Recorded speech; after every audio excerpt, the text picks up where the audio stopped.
Comment créer les matelas en sac de lait pour l'association La Vie?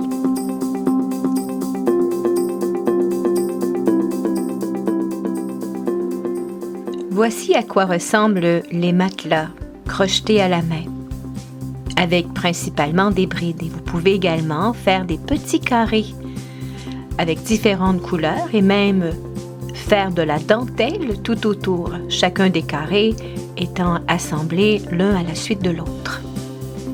C'est un projet qui peut se faire principalement pour les enfants, par exemple. Voici comment on peut couper les sacs de lait. Alors, on s'assure de les plier en 3. Puis, avec l'aide d'un bon ciseau, on coupe la base du sac.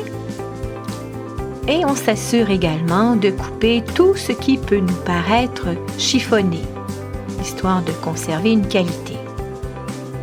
On peut visuellement découper chacune des lanières pour l'équivalent d'environ 1 cm de largeur.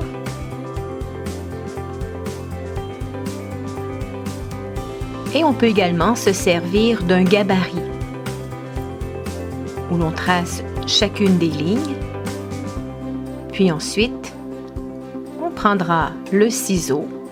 Rappelons qu'il faut ou qu'il est nécessaire d'avoir un bon ciseau pour couper chacune des lanières.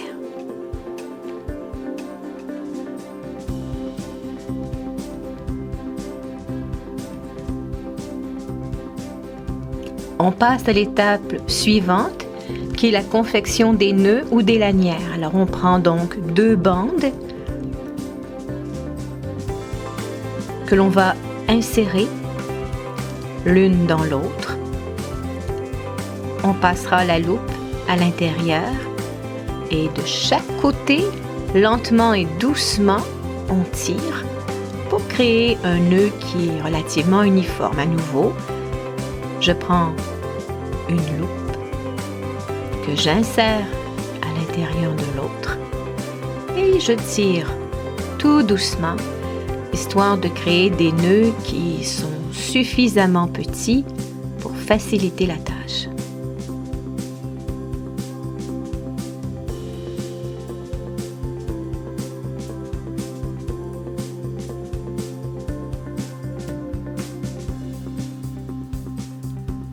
Quand on a suffisamment de lanières faites ensemble, on peut donc les placer en balles de plastique exactement comme s'il s'agissait de la laine. L'idéal, c'est de faire des balles d'environ l'équivalent d'un pamplemousse.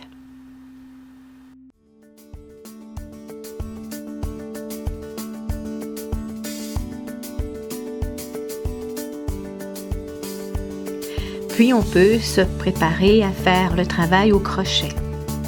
Donc on fait le nœud, on s'assure que le petit doigt accueille la lanière de plastique, le majeur et l'index supportent et c'est avec mon pouce et mon majeur que je vais tenir la base du nœud que j'ai créé. Avec un crochet normalement de 8 mm, relativement assez gros, je prends donc une loupe de plastique que j'insère avec le crochet à l'intérieur du trou fait par la lanière. Et j'en fais plusieurs, une à la suite de l'autre, histoire de créer la base des autres mailles qui se feront faites éventuellement.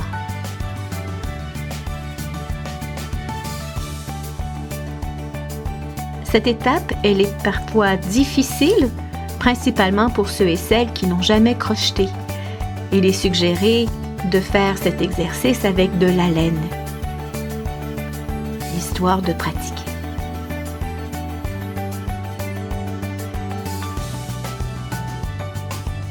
Puis afin de faire une bride, je vais chercher une loupe que je passe à l'intérieur de la première maille, qu'on appelle une maille en chaîne.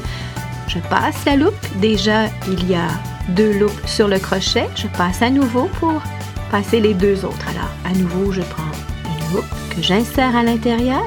Je prends une loupe de plastique. Je vais passer 2 mailles. J'en prends une autre et je passe les 2 autres. C'est ce qu'on appelle une bride. Il y a également une façon de pouvoir fabriquer les nattes à partir d'un métier, lequel il y a des vis. On a placé des lanières une à la suite de l'autre et on peut, à partir d'une autre lanière de plastique, passer par-dessus et par-dessous, nous assurant de bien resserrer le travail, exactement comme si l'on faisait du tissage de tissu.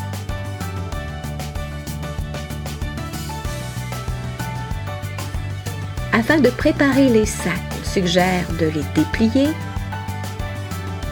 histoire de garder et conserver la qualité du plastique.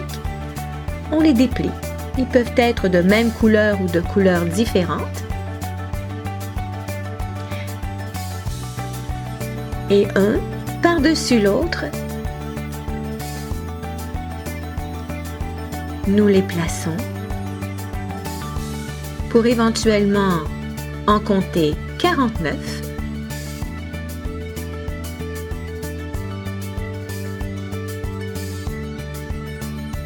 On les plie en deux sur le sens de la longueur et un autre sac deviendra l'enveloppe dans laquelle nous placerons les 49 autres sacs. C'est une façon pour nous de nous aider à bien comptabiliser les sacs et cela nous donne un réel coup de main. L'Association La Vie vous remercie.